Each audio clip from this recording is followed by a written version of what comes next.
Welcome back, and thank you for staying with us. Before we went on that break, we were talking about the opportunity of the candidates to have an opportunity to do a rebuttal.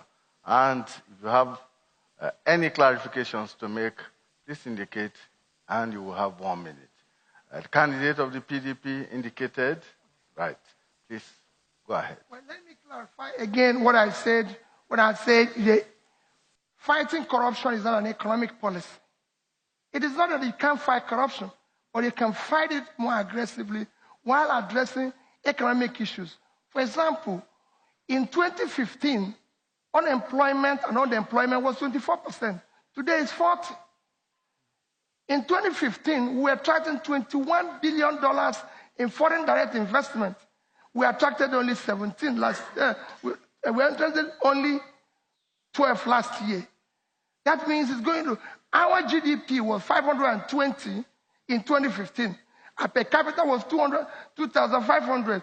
Today it's under 1,900. If you look at our stock market, it's lost over 2 trillion in 1 year.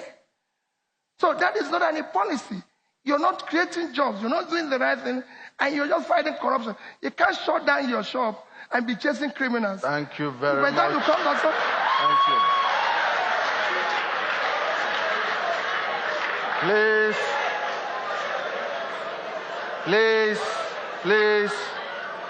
There are rules and guidelines to this debate. You are not allowed to cheer in the audience. You are not allowed to cheer. And you are not allowed to jeer at anyone. Please, let's stick by the rules. Otherwise, we may be forced to remove you from the hall. Please, let's be matured. Thank you. Candidate of the APC. Thank you very much. Let me say also that if you allow criminals to steal all the inventory in the shop, there will be no shop. That's the problem. Please.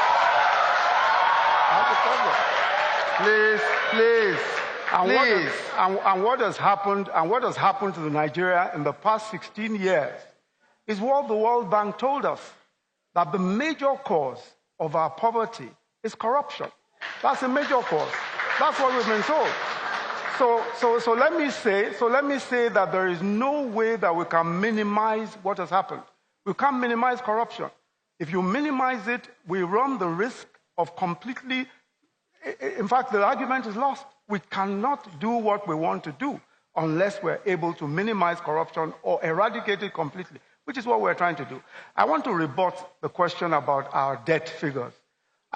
Frankly, I know that the candidate of PDP knows very well. Unfortunately, sir, your time is up. Okay. And let me again say that each time you chair or jeer, you reduce the time of each candidate.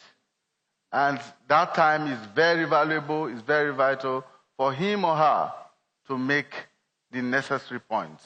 Please, let us completely eliminate the chairing and jeering. Please. The next question is a common question for all the candidates. In 2016, when there was a major adjustment in the price of petroleum products from 87 naira to 145 naira, Nigerians reluctantly accepted this price hike in the understanding that this was going to be the last and that the word petroleum subsidy will be banished from the Nigerian government's lexicon. Now we hear of subsidy again. What is any of you going to do differently to put this problem to bed? Candidate of the Allied Congress Party of Nigeria. 2 minutes. Subsidy. That has been the greatest opinion that the resources of this nation are being frittered away. What our government in power will do is to do away with subsidy. You do away with subsidy. Firstly, there are a lot of inefficiency in the system. The PMF, the petroleum importers, Sometimes it's round tripping. They do round tripping. In addition to this, there is no effectiveness in it. And let me tell you, by continuing with subsidy, we are killing the economy of this country and we are killing the people. We are doing away, our government in power, by the grace of God, will do away with subsidy. What we do is to deregulate the sector.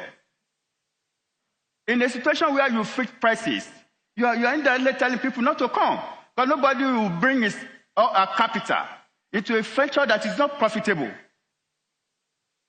If petroleum product, if our crude petroleum is deregulated, there are international investors and local investors that will come to this country to come and establish industry, thereby creating so much job for our people. SCPN government in power will deregulate the petroleum sector because subsidy is not even in the interest of the common man. Some of us will have as many as 20, 30 cars. What are the common people on the street? The poor peasant farmers, what are they benefiting from this? Some of them don't even have a bicycle. The subsidy regime only favors the rich. And any policy or program of government that does not favor the poor and the common man on the street, I think should be do away with it. We will do away with subsidy so that we can create jobs massively. Thank you very much for our people. Thank you. Candidate of the ANN. Good evening, sir. Subsidy in Nigeria is fraught with corruption. And if transparency is being applied to the excess money being gotten from the balance of the subsidy, is going to tackle a lot of problems that has fraught the nation. What we're big on in Alliance for New Nigeria is the fact that, number one, we'll attack the institutions to ensure that there's enough transparency, there's enough technological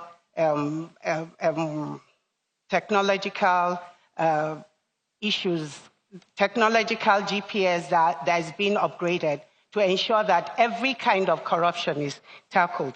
If subsidy is being eliminated, what we want to do in Alliance for when it comes to is to, number one, diversify the economy, which I've mentioned before. If we're able to diversify the economy and stop the dependency on oil products, we'll have little or no problem at all with subsidy. And once we are able to get the residue of the subsidy, we're using it to also do the four important things that we've always talked about, talking about restructuring of our infrastructure.